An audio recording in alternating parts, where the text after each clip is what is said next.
Have you ever wondered what life was like for a male concubine in ancient Greece? In a society where relationships between older men and pubescent boys were normalized and even encouraged, these boys were highly sought after and could serve as both sexual partners and servants. Despite the stigma attached to being a concubine and the potential consequences of engaging in prostitution, this practice was widely accepted.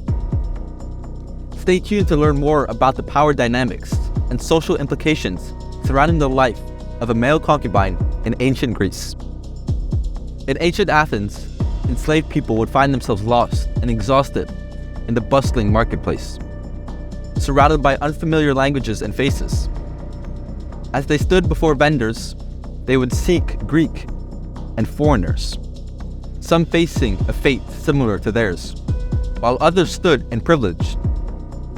The vendors at the slave market kept a keen eye out for the youngest males, who were highly sought after as concubines. In ancient Greece, it was socially acceptable for men to have relationships with pubescent boys, whom they would court and educate. The young boys standing in the market may not have known that their status as slaves could change drastically should they catch the eye of the wealthiest offenders. Male concubines, known as catamites, were common in ancient Greece and Rome. These boys would be taken into households to serve as sexual partners for the head of the house, and other men could also serve as servants or entertainers. Though this practice may seem appalling by today's standards, it was widely accepted in ancient society. Keeping concubines was not limited to the wealthy, as even commoners could afford them. Male concubines were present in mythology as well, such as in Zeus's abduction of Ganymede. However, there was also stigma attached to being a concubine, and terms like prior delicatus and catamite could be used as insults toward adult men. Foreign cities had male brothels in ancient Greece. Male clientele visited these city street cabin brothels. Both male and female sex workers were taxed, but prostitution with minors may lead to death. Prostitution in this segment stripped the individual of civic privileges and made them a social outcast. Despite legal repercussions, relationships between men and young boys were normalized, with the elder partner typically buying gifts for the younger lover. However, prostitution might wreck a young boy's public career. Prostituted young boys could only perform without being identified with prostitution. Typically, the male concubines in Athens were young men who were enslaved and often sold into prostitution.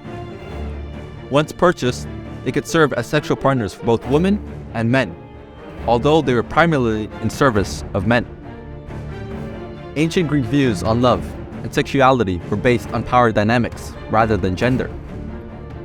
In these pederastic relationships, being the passive partner to another man was the only forbidden or potentially shameful aspect.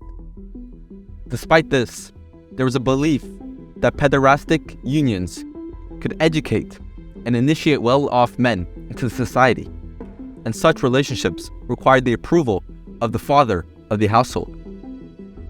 Ancient Greek men taught adolescent boys information, experience, and wisdom through an asymmetric relationship. Pedestry, where boys were matched with older Spartan warriors as companions and sexual partners until the elder was buried, was common in Sparta. Sexual intercourse and favors were exchanged for mentoring, not romance. Such connections were typical among 12 to 17-year-olds. In addition to pederasty, male concubines were also prevalent in ancient Greece, particularly among the wealthy. These catamites were often used as displays of status, and those who were brought into the household of the affluent could receive an education in the arts, poetry, and music.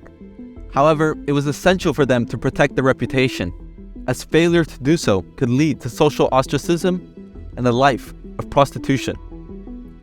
Although such practices may seem shocking and wrong by contemporary standards, they were prevalent and accepted in ancient Greece. In ancient Greek society, a catamite who served a household could potentially gain social standing or even become an advisor to a powerful patron. However, this was part of a class and a power system, and it was unlikely for a concubine to reach such a position. Catamites were considered luxury items and were mainly found around the wealthy and powerful. Even if they were favored by their household, they were not seen as socially equal, as they were usually bought out of slavery and not freeborn citizens. In Greece, a man pursuing a young boy was seen as a way to express heterosexual love, and even Spartan women would dress as men to accommodate this passage. However, once the boy reached adulthood or the man married, the pederastic relationship would typically end. Meanwhile, the concubine had little to look forward to, as they were not allowed to marry and were seen as property. So there you have it, a glimpse into the life of male concubines in ancient Greece. This practice, while shocking by contemporary standards, was a normalized and widely accepted part of ancient Greek society. From pederastic relationships to male brothels, the power dynamics and social implications surrounding the life of a male concubine were complex and varied. But one thing is certain: being a concubine was not a path to social mobility, as they were not considered equal to freeborn citizens. If you found this video as fascinating as we did, be sure to give us a thumbs up and subscribe to our channel for more incredible content like this. Thanks for watching.